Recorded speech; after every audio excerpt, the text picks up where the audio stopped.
Un saludo a nuestras maestras y maestros de Bogotá y Colombia. Les doy la bienvenida a este nuevo podcast del Instituto para la Investigación Educativa y el Desarrollo Pedagógico IDEP. Mi nombre es David Esteban Pineda y a partir de ahora abrimos este espacio para conversar, analizar y ver la educación actual desde la mirada de la investigación y la innovación educativa. Antes de empezar, quiero decirles que el pasado 17 de septiembre tuvimos nuestro seminario internacional Maestros y Maestras que Inspiran y tuvimos como invitado especial al maestro e ingeniero Luis Emiro Ramírez, quien nos compartió su proyecto educativo de agromática innovando para el campo, con el que enseña a sus estudiantes a utilizar la tecnología para resolver problemas cotidianos del campo. Él está ubicado en el departamento de Caquetá, y pues desde allí ha venido adelantando su proyecto y su experiencia pedagógica. Hoy queremos ampliar esta conversación sobre la ruralidad con el maestro Andrés Javier Bustos Ramírez. Andrés Javier, muy buenos días, ¿cómo estás? Muy buenos días, David. Buenos días a todos y a todas quienes nos escuchan hoy. Muchas gracias, Ali, por esta invitación. Bueno, muchas gracias, Andrés. Para todos los que nos escuchan, el profesor Andrés Javier Bustos es licenciado en inglés. Además, es magíster en literatura y estudiante de doctorado en ciencias de la educación. Fue ganador de la beca FLTA de la Comisión Fulbright, así como del programa becario del Centro de Español de la Universidad de los Andes. Él es actual miembro de la red de maestras y maestros investigadores CHISUA y cofundador del Seminario Internacional Realidades y Desafíos de la Educación Rural en Latinoamérica. Y por último, pues es profesor de la Universidad Pedagógica Nacional, de la Corporación Universitaria Uniminuto y maestro rural de la Escuela El Curuvital, allí en Sumapaz, en donde está desarrollando un proyecto que se llama la Biblioteca Escolar en la Zona Rural, un espacio para el aprendizaje, la construcción de memoria y la disminución de la injusticia social. Y más adelante hablaremos sobre este importante tema, sobre esta experiencia pedagógica que él ya tiene allí.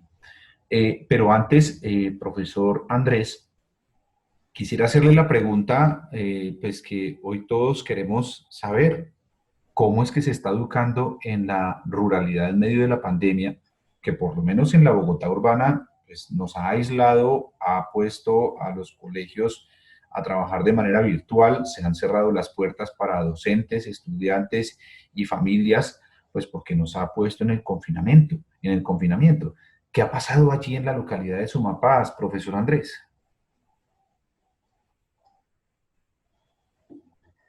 Bueno, David, pues mira que lo que sucede en la zona rural de Bogotá, eh, tanto en Sumapaz como en la localidad Quinta de Usme, donde queda la escuela El Curuvital cerca a Sumapaz vía el páramo más grande del mundo, y en otras localidades que también tienen escuelas y colegios rurales como San Cristóbal y otras, eh, pues no es muy distinto de lo que está pasando en la zona urbana en la medida en que a nosotros también el confinamiento nos mandó para las casas, nos alejó de las escuelas se cerraron y, y los profesores estamos eh, enseñando, continuando pues con la labor educativa desde nuestras casas. Solamente que allí el problema es un poco más complejo en la medida en que, pues como todos lo sabemos, esta pandemia ha puesto de presente y nos ha hecho ver muy de frente esas desigualdades sociales que existen en nuestro país, como que este tema de la brecha social, la brecha digital también, que redunda pues en esta brecha social alarmante que tenemos, pues es muy profundo en las localidades rurales de Bogotá. Y eso que estamos hablando pues de la capital, habría que pensarse también cómo es esto de grave en los otros sectores de Colombia, los sectores más alejados de los centros urbanos. Entonces estamos trabajando desde las casas, pero con el componente adicional que la mayoría de nuestros estudiantes tienen muy limitado acceso a Internet y algunos no cuentan con las herramientas tecnológicas como computadores o tablets o celulares. o tienen algunos celulares que no pueden, por ejemplo, en los que no pueden, por ejemplo, descargar un PDF, se les dificulta el uso de la cámara en ocasiones. Y por el tema de la conectividad, las conexiones pues por Zoom o por Meet o por Teams han sido muy, muy complicadas. Entonces, pues a los profesores nos ha tocado, como este concepto de moda, reinventarnos, pensarnos unas formas diferentes para poder tener ese contacto con nuestros estudiantes y con nuestras estudiantes. Digamos que en ese sentido, la educación rural tiene también algo positivo y es esa cercanía entre la familia y la escuela. En las zonas rurales, tanto de Usme como de Sumapaz, las familias han ayudado a construir esas escuelas. De hecho, hay acuerdos en los que, por ejemplo, los trabajadores de las escuelas, como los celadores o las señoras o señores que nos ayudan en los servicios generales, son personas de la vereda y toda la población es muy, muy cercana a la escuela. Eso pues debido a muchas cosas, ¿no? Por ejemplo, a que la escuela es uno de los pocos, muy pocos representantes del Estado. Tal vez la escuela y los batallones militares sean los representantes del Estado en las zonas rurales. Entonces la gente se acerca mucho, mucho a la escuela. A veces la escuela es el salón comunal, a veces la escuela toma características de templo y en esa medida la gente es muy cercana a la escuela y el contacto con las familias pues no ha sido tan difícil en la medida en que podemos llamarnos vía telefónica, en la medida también en que la gente históricamente ha estado más cercana a la escuela y siente pues una acogida allí en la escuela y por eso también han podido, digamos, responder a esta crisis que nos propone la pandemia. Entonces, básicamente, particularmente, por ejemplo, en la escuela del Curuvital, eh, hemos tratado de profundizar nuestro modelo pedagógico estableciendo lo que hemos llamado un taller unificado con todas las escuelas de la agrupación rural OACA. Hemos creado un taller unificado en el que cada materia le aporta o cada asignatura le aporta determinados, digamos, determinadas formas de acercarse a un conocimiento específico. Entonces planteamos un problema a partir de algunas preguntas y a partir de algunas lecturas y miramos la forma como cada materia, inglés, matemáticas, ciencias naturales, le puede aportar a la respuesta, a llegar a la respuesta de esa pregunta o al análisis de esa lectura. Entonces le hemos quitado un montón de trabajo a nuestros estudiantes porque no les mandamos 20 talleres, sino que les enviamos un taller. Y ese taller está tan bien pensado y tan bien articulado que le puede aportar, ya lo mencionaba antes, al conocimiento desde las distintas asignaturas. Eso ha sido muy, muy interesante porque si bien la pandemia nos ha puesto en grandes dificultades para romper esas diferencias en el acceso, esas dificultades, esas desigualdades en el acceso, también nos ha permitido pensarnos esas fortalezas de la escuela rural. Hemos trabajado mucho con el tema del campo, como se ha hecho históricamente en la escuela rural, pero en la pandemia las familias, por ejemplo, se han visto eh, pues en el reto de seguir el crecimiento de una planta, sembrarla desde el comienzo de la pandemia, por ejemplo, y analizar ese proceso del crecimiento, del desarrollo de la planta, sus partes en inglés, por ejemplo, operaciones matemáticas a partir de todo este proceso, cuánta agua, con qué frecuencia. Entonces, nos ha permitido también unas exploraciones pedagógicas muy importantes eh, que deberían hacerse aún sin la pandemia, que seguramente también se han hecho en algunos espacios aún sin la pandemia, pero que han sido la forma de enfrentar esta circunstancia tan coyuntural en la que nos puso pues la vida, ¿no? Entonces, bueno, para concluirte en esta respuesta, ya te digo, la brecha social se pone de presente, es muy difícil, ha sido muy difícil sobrellevarla, pero la fuerza de los maestros y la capacidad de las familias para sobreponerse a esta situación ha permitido que se haya cumplido de la mejor manera posible con la garantía del derecho a la educación de nuestros estudiantes y de nuestras estudiantes. Claro que sí, profe, pues reveladoras finalmente esas palabras que usted nos dice. Porque usted, como muchos y muchas maestras que están trabajando en estas zonas rurales o que trabajan con la población escolar que vive en las zonas rurales de la ciudad, pues evidentemente pueden ver esto de una manera más clara. Profe Andrés, usted tiene un proyecto de una biblioteca escolar rural con la que usted pues quiere trabajar con sus estudiantes la construcción de memoria y la disminución de la injusticia social. Y usted me comentaba que se han de alguna manera como visto de una manera más clara esos temas de las inequidades y las diferencias que hay allí también en la ruralidad. ¿Cómo ha hecho usted para trabajar ese proyecto, esa experiencia pedagógica que usted tiene para favorecer la interculturalidad, la integración entre sus estudiantes? Y qué ha ocurrido, digamos, qué ocurrió antes de la pandemia y qué está ocurriendo hoy en este momento con ese proyecto que usted tiene puntualmente, profe? Mira, la Biblioteca Escolar Gabriel García Márquez nace más o menos hace unos 3 años. Es un proceso que es muy joven, que apenas comienza, y que poco a poco hemos ido tratando de llenar de contenido.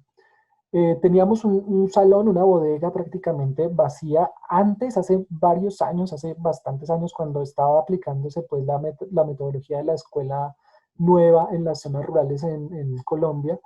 Ese salón era el salón múltiple, donde los estudiantes de distintos grados iban a tomar clases con un solo profesor. Todos los 60 estudiantes, unos de tercero, otros de segundo, otros de quinto, con el mismo profesor en el mismo salón. Eso fue una experiencia bien interesante de la escuela rural. Pero ese salón quedó abandonado, se construyeron otros salones y ahora trabajamos ya desde hace bastante tiempo para acá por ciclos. Entonces hay un ciclo en un salón, otro ciclo en otro, pero el salón que era el salón grande, el salón múltiple, había quedado abandonado. Entonces, bueno, ante muchas realidades que uno se encuentra en las vidas de nuestros estudiantes, como por ejemplo el tema del género, de la exclusión y de las dificultades pues, que ven las niñas en nuestro contexto rural, porque pues aún hay muchas herencias de la construcción machista del pensamiento en nuestras zonas rurales.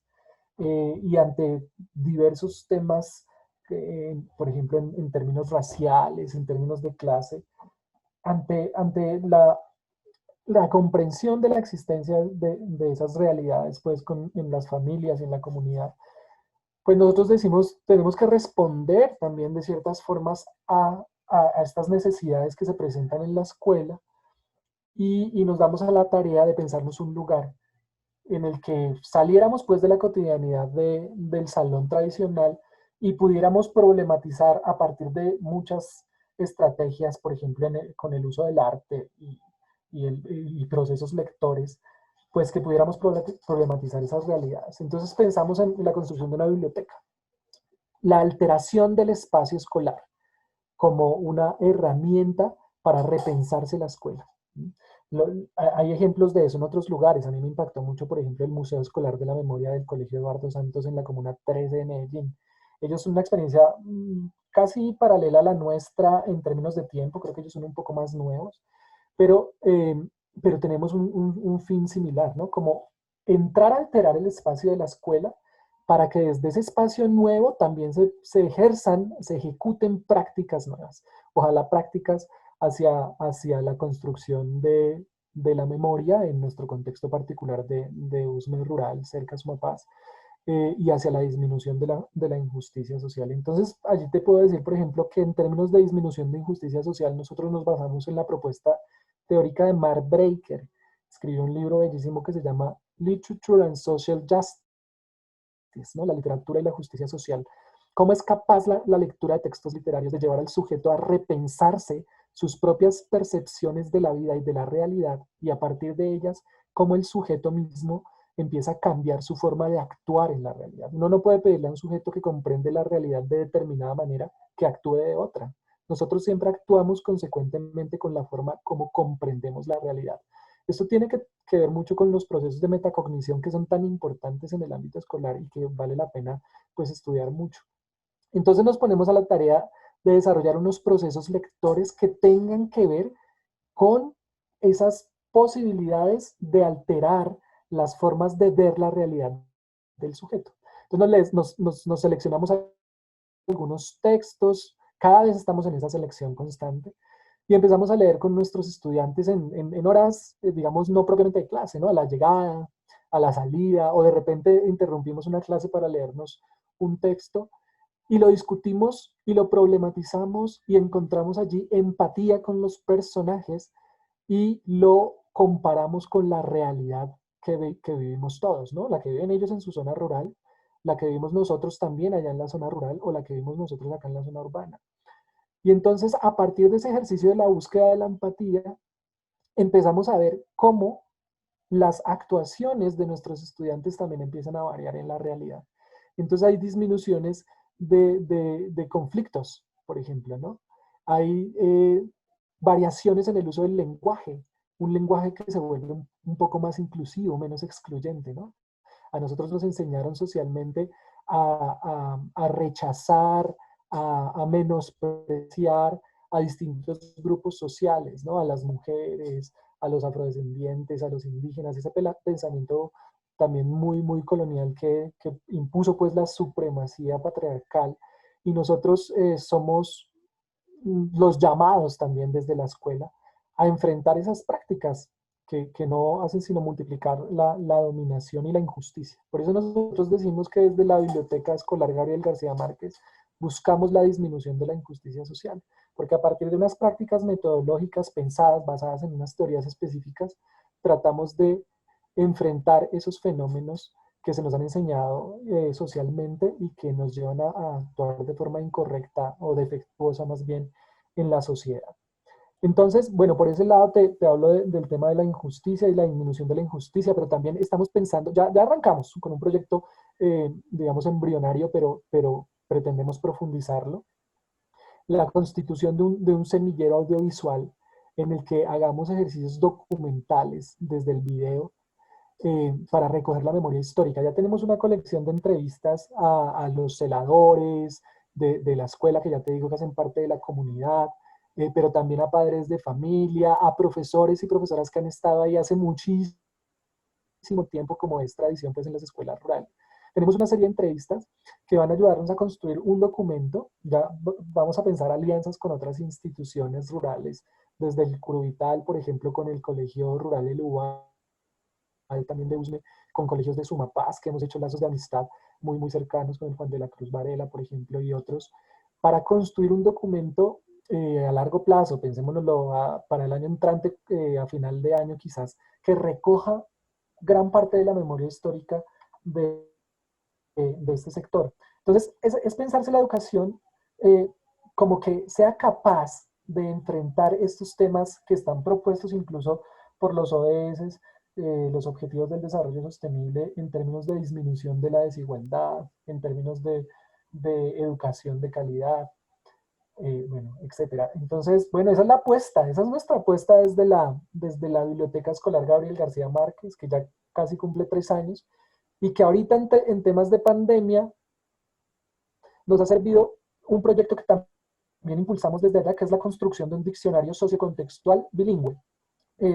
Ese proyecto sigue en ejecución, es uno de los que no se nos ha detenido por la pandemia, en el que le pedimos a nuestros estudiantes que seleccionen una serie de palabras, por ejemplo neblina, por ejemplo frailejón, por ejemplo páramo, río, laguna, trucha, y que sean significativas pues del territorio y que las definan a partir de sus propias experiencias.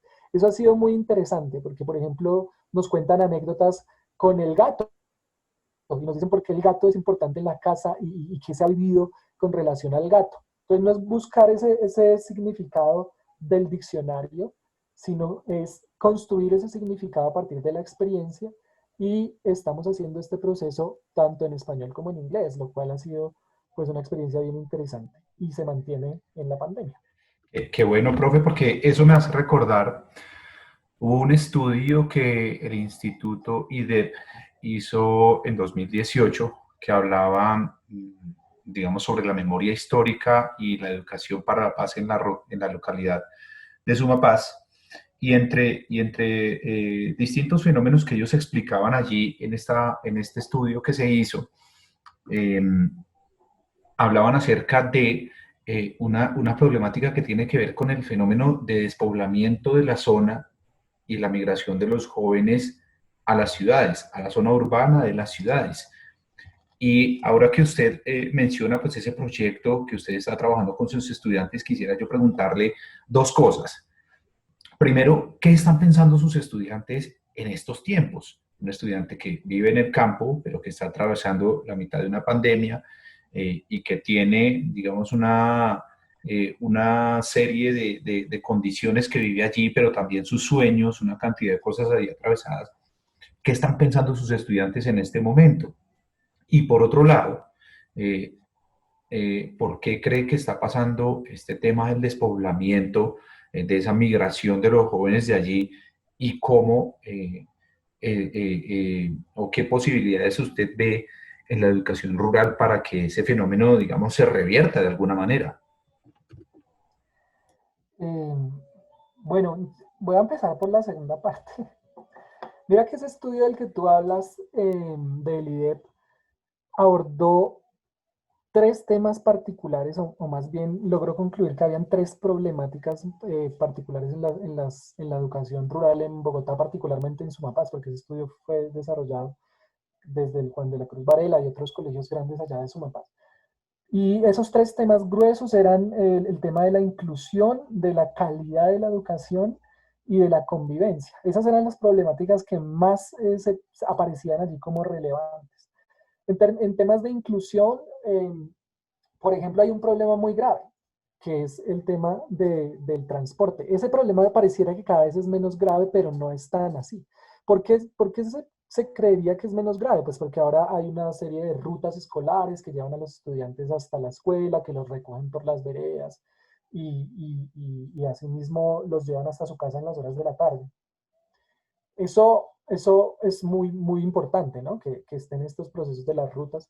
Pero mira que a veces es un problema para encontrar o para que la ruta autorice determinado punto para los estudiantes. Entonces los estudiantes que ven más lejos de la escuela, a veces es muy difícil que la ruta autorice ese punto y que lleguen hasta allá a recoger y bajar al estudiante. Entonces muchos de nuestros estudiantes aún tienen que llegar a pie a la escuela o aún tienen que llegar a caballo. Teníamos el año pasado una estudiante que, que siempre venía a caballo casi una hora pasada antes de la hora escolar, es decir, tenía que andar como una hora y media antes de llegar a la escuela. Y así le pasa a varios, a veces es muy difícil lograr ese tema del transporte, aunque ya hay unas rutas asignadas, esos problemas de cierta manera se mantienen. También hay cosas importantes que han pasado, digamos que las escuelas se han reforzado estructuralmente, pero a veces el mantenimiento para esas cosas que se crean, por ejemplo, cultivos, digamos, cubiertas para sembrar allí, esas cubiertas se van dañando y luego es muy difícil que se haga ese mantenimiento. Entonces, en temas de inclusión, pues a veces todavía se mantienen esas dificultades, ¿no? Si bien se ha mejorado, se mantienen esas dificultades. También el tema de inclusión habría que problematizarlo más y pensarse, por ejemplo, como siempre el campesino es pensado como el pobre, como el que no sabe, como el que no conoce. Incluso la educación rural también es pensada, estigmatizada como la educación de baja calidad. Y entonces no se piensa usualmente la educación desde el saber propio de la comunidad, como esas discusiones del saber se dan al interior de la escuela, como la escuela se vuelve un eje fundamental para el tránsito pues, de estos saberes de la comunidad hacia Sí, los estudiantes. Entonces, en temas de inclusión, sigue habiendo ese problema. En términos de formación docente, todavía no hay unos lugares que se encarguen de la formación docente, para la calidad educativa, de la formación docente para la zona rural. Ese era uno de los problemas que arrojaba nuestro seminario internacional. Muchos profes dicen que no hay unas digamos, eh, áreas del saber que se encarguen concretamente de estudiar la educación en la zona rural y la formación del docente para la zona rural, ¿no? Unas facultades pues que se encarguen de eso en las universidades. Entonces ese tema sigue siendo complejo, la formación o la creación de un currículo específico que tenga que ver con el saber campesino, que rescate y que dialogue con el saber campesino, eso todavía no se ha podido hacer una realidad. Hay profesores que se la juegan y alteran, o más bien tienen ese currículo flexible y son capaces de incluir allí cosas, pero digamos que no hay concretamente un currículo que, que no se ha visto desde los ojos de las zonas urbanas, sino visto desde la ruralidad. Eso todavía no pasa y hay una necesidad de que eso pase. Y en términos de convivencia, pues hay cosas muy importantes, yo ya las mencionaba ahorita como el tema de la escuela y la familia, pero por ejemplo el tema de por desplazamiento, por las violencias también que se suceden en las ciudades, allá a la zona urbana, a la zona rural ha llegado una población que trae muchas cosas de la violencia, del consumo de drogas y de la inseguridad que llegan a la zona rural, ¿no? Eso no era tan evidente antes, ahora empieza a ser un poco más evidente. Entonces tú me preguntas, ¿por qué los estudiantes se quieren ir de la zona rural? Bueno, pasan todas estas cosas que acabo de mencionar, ¿no? También hay que mencionarlo, hay un gran olvido, aunque han mejorado cosas, ya te digo, ¿no? La infraestructura, han llegado computadores a la escuela, hay conexión a internet, que a veces no es la mejor, pero hay conexión a internet en la escuela, no en las casas de los, de los campesinos. Pero, pero el olvido estatal sigue presente, ¿no? Como que se puede hacer algo allá y luego lo dejan olvidado, no hay un mantenimiento, no hay unos procesos fuertes que se sienta, que tenga un impacto pues en la comunidad y muchas veces esos procesos recaen en los hombros de los maestros y las maestras que tienen que pensar en cuidar, por ejemplo, las gallinas o en los celadores de las escuelas. Entonces, hay un proyecto para poner un gallinero súper, muy importante, pero después se olvida y tiene que ser la escuela misma la que lo haga sostenible, lo cual es importante y está bien que suceda, pero que no quede en el olvido pues institucional. Entonces, esas son algunas de las razones. Tampoco hay muchas posibilidades de empleo, ¿no? La realidad estructural nuestra es muy complicada y la escuela no es suficiente para enfrentar esos problemas estructurales como la desigualdad, como la pobreza, como la falta de acceso. Nosotros desde la escuela hacemos todo lo que podemos, damos lo mejor de nosotros y nos la pensamos para tratar de solventar esas dificultades que se presentan en la sociedad, pero a veces no somos capaces, ¿no? Entonces, sí hay un deseo de nuestros estudiantes por venir a la ciudad, también porque hay muy pocas oportunidades para el empleo, para salir adelante, para pensar en una movilidad social, ¿no? Que los saque de la pobreza, porque hay muchos de nuestros estudiantes que están en condiciones de pobreza. Yo creería que Eh, esas serían algunas de las razones. sí, bueno, eso me hace recordar que en nuestro seminario internacional, el profesor Luis Emiro nos hablaba acerca de su proyecto de agromática, con el que pues él logró, digamos, hacer una articulación muy bonita entre ese proyecto pedagógico que él tiene y la realidad que viven los estudiantes, la cotidianidad que tienen todos los días. Y aquí yo quería preguntarte, Andrés, ¿cuál debe ser ese papel o cuál crees que es el papel que juega la investigación y la innovación educativa en la ruralidad, digamos, para adaptarse a esas realidades que viven no solo los estudiantes, sino sus familias, los docentes y en general, pues, la escuela? ¿Cuál es el papel que tú ves allí que juega la investigación y la innovación educativa? Bueno, yo creo que ahí tiene que haber una apuesta muy, muy profunda, primero por comprender, entender con total claridad las realidades particulares de nuestros estudiantes y de nuestras estudiantes. Entender, por ejemplo, que no existe una sola ruralidad, como no existe tampoco una sola educación. Hay diversas educaciones y deberían ser pensadas para diversos contextos, ¿no? Para el contexto rural, por ejemplo, y para el contexto rural de Sumapaz y de Usme, o para el contexto rural diferente del Valle del Cauca o de Boyacá. Entonces, lo primero es que la investigación tiene que llevarnos a comprender esas particularidades contextuales de las ruralidades en nuestro país, ¿no? Y una vez entendido eso, creo que hay unos objetivos fundamentales. Yo ahorita mencionaba un poco el tema de los objetivos de desarrollo sostenible. Nosotros tenemos que jugárnosla por disminuir la desigualdad, por cerrar la brecha social que existe en el mundo, por aportar para la disminución de la pobreza. Y eso, allí la escuela juega un papel fundamental. Por ejemplo, en términos de desarrollo sostenible, ¿cómo es que la escuela tiene que pensarse unos proyectos para que en la particularidad del contexto rural se puedan ejecutar proyectos que lleven al desarrollo sostenible, a la soberanía alimentaria? Eh, Nosotros diríamos, ah, pero los campesinos saben sembrar. Sí, pero la siembra hoy en día es un tema muy, muy complejo con todo esto que se vive en Colombia hace un tiempo y que denunció Victoria Solano con el tema de la privatización de las semillas.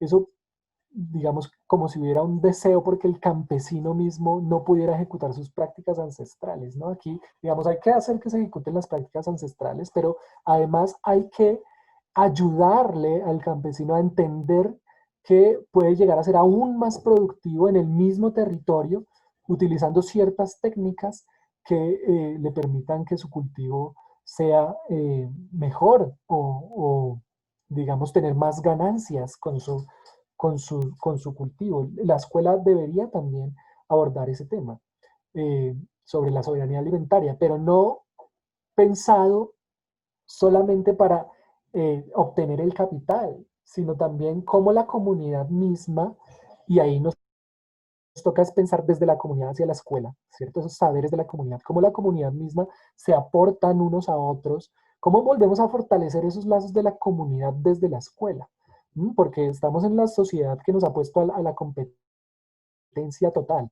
y entonces los problemas entre un vecino y el otro vecino cuando antes cultivaban juntos y se compartía el cultivo de determinado producto o se intercambiaba por otro producto. ¿Cómo hacemos para que esas prácticas también ancestrales, campesinas, que nos antecedieron vuelvan a existir y no que respondamos a estas prácticas de las dinámicas del mercado en las que competimos a ver cómo hacemos para que el otro no le vaya tan bien y a mí sí me vaya bien? Y creo también que la escuela tiene que responder a estos procesos de construcción de memoria histórica, ¿no? Con el tema de la violencia que vivió, por ejemplo, Sumapaz, de la violencia que vivió el mismo Usme, como yo lo mencionaba hace un rato, el ejemplo del Museo Escolar de la Memoria de Medellín, que se pone allí como un bastión para no olvidar el tema de la Operación Orión, ¿cierto? Ya las generaciones han ido olvidando, ya los chicos que estudiaban en esa escuela de Medellín desde el 2002 hacia acá, pues ya salieron de la escuela y el tema de la Operación Orión se ha ido olvidando. Y cómo la escuela se encarga de mantener ese tema vivo para que no se olvide. ¿Cómo hacemos nosotros desde la ruralidad también para mantener esas discusiones vivas? Para que no se olvide y no nos pongan ante los ojos una historia falsa o no nos hagan simplemente un borrón pues en nuestra mente, sino que allí han pasado cosas en las escuelas rurales, unos intentos por monopolizar pues todo el territorio, las grandes haciendas y las luchas campesinas que defendieron ese derecho pues del territorio. Creo que la escuela se debe encargar de eso. ¿No? Están esas cosas importantes que yo creo que deben ser entendidas y problematizadas desde la investigación escolar. El tema de la memoria, el tema del desarrollo sostenible, el tema de la soberanía alimentaria, bueno, y entre otros grandes temas que, que están en boga ahora, ¿no? La comprensión decolonial de nuestra realidad, cómo hacemos para pensarnos una comunidad no tan colonial, no Claro, tan colonizada, pues. de acuerdo. Y también me hace recordar, profe, hace poco le hacíamos una entrevista nosotros al profesor Francisco Cajiao en nuestro magazine Aula Urbana 117. Y él hablaba acerca de que más que dominar las asignaturas y sobre todo en este momento puntual de nuestra historia que atravesamos todos, como tú decías, ¿no? Tanto lo urbano como lo rural, en lo local, en la ciudad, en el país y en el mundo, más que dominar las asignaturas, quizás la educación debería enfocarse en que los estudiantes le encuentren un sentido a la vida, ¿no? Eh, entonces, ¿cómo ves aquí, digamos, por ejemplo, temas como la educación socioemocional para los estudiantes que viven, por ejemplo, en el campo? ¿Qué opinión tienes acerca, digamos, de enfocarse un poco más en esas habilidades para el estudiante, quizás de pronto ver su realidad, leerla y también, pues obviamente, a través de la escuela, de la educación que él recibe, apoyarse para responderle a eso que está viviendo? No, pues yo creo que ese tema es fundamental. Em, digamos, las bases esenciales de un determinado aprendizaje están en la manera como el estudiante se sienta, eh, esa, esa, esa emoción que tenga eh, cuando está desarrollando pues, ese proceso de aprendizaje. Y enseñarnos, explorar, tratar de comprender más ese tema de la educación socioemocional para hacernos más sensibles también tiene todo que ver con la educación socioemocional, para hacernos más sensibles al otro, a las problemáticas del otro, a a la realidad particular del otro o de la otra, y del otro que no es humano también, ¿no? Y de medio ambiente. ¿Cómo nosotros nos entendemos? Primero como sujetos sociales, que estamos articulados en un sistema complejo que no solamente está constituido por humanos. Eh, ¿Cómo nos entendemos de esa manera social y entendemos la necesidad de actuar de determinadas formas en ese contexto particular? Pero también cómo nos entendemos a nosotros mismos para estar fuertes y ser capaces de afrontar determinadas situaciones de este mundo tan cambiante, constante y rápidamente. Eh, Creo que es fundamental. Nosotros tenemos que pensarnos esa educación desde, desde el amor por lo que hacemos, desde el cuidado por el territorio, pero también el cuidado por las maneras como hacemos las cosas, también el cuidado por las formas como percibimos la realidad, ¿cierto? Ese cuidado, esa búsqueda por lo estético que hace parte también de cómo termino yo por sentirme, ¿no? Si no puedo entenderme la realidad, una realidad con relación a mí mismo, de la cual yo hago parte, eh, una realidad que me necesita y que debería estar bien y estar tranquila y ser bella, poder explorarla desde la belleza, pues es muy difícil que el sujeto se constituya a sí mismo como un sujeto libre, como un sujeto capaz de aportar. Entonces, no, pues creo que es fundamental, sobre todo en la primera infancia, ¿no? En todos los momentos de la educación, pero sobre todo en la primera infancia. ¿Cómo hacemos en una sociedad tan desigual, en una sociedad tan violenta y tan agresiva como la nuestra? ¿Cómo hacemos para que la escuela brinde esa protección y ese cuidado y ese desarrollo emocional en nuestros estudiantes? Bueno, esos son retos de la escuela. Esos son retos de la escuela que cada vez toman más fuerza y que tenemos que asumir desde la investigación, sin duda, también desde la práctica y, y crear unas propuestas que nos lleven pues a problematizar esto, a entenderlo mejor y a desarrollar unas prácticas más eficaces en la escuela.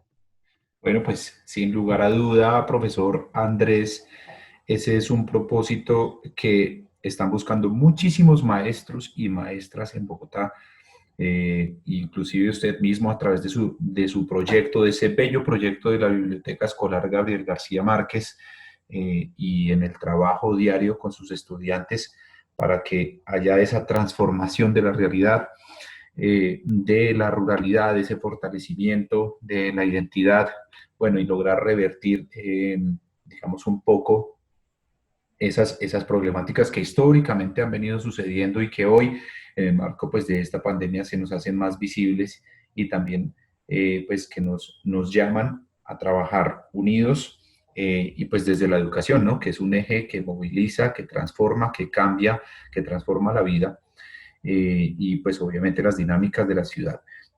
Profe, vamos cerrando entonces esta entrevista. Quería pues invitarlo por último a darle un mensaje a los maestros y maestras de Bogotá, pero especialmente a aquellos que se encuentran en la ruralidad. ¿Qué tiene usted por decirles a ellos, a los que están, al igual que usted, pues trabajando día a día por las niñas, niños, jóvenes que viven en las zonas rurales de Bogotá? Mira, desde nuestro Seminario Internacional de Educación Rural en Latinoamérica, hemos tenido la posibilidad de escuchar a muchos maestros y muchas maestras de las zonas rurales.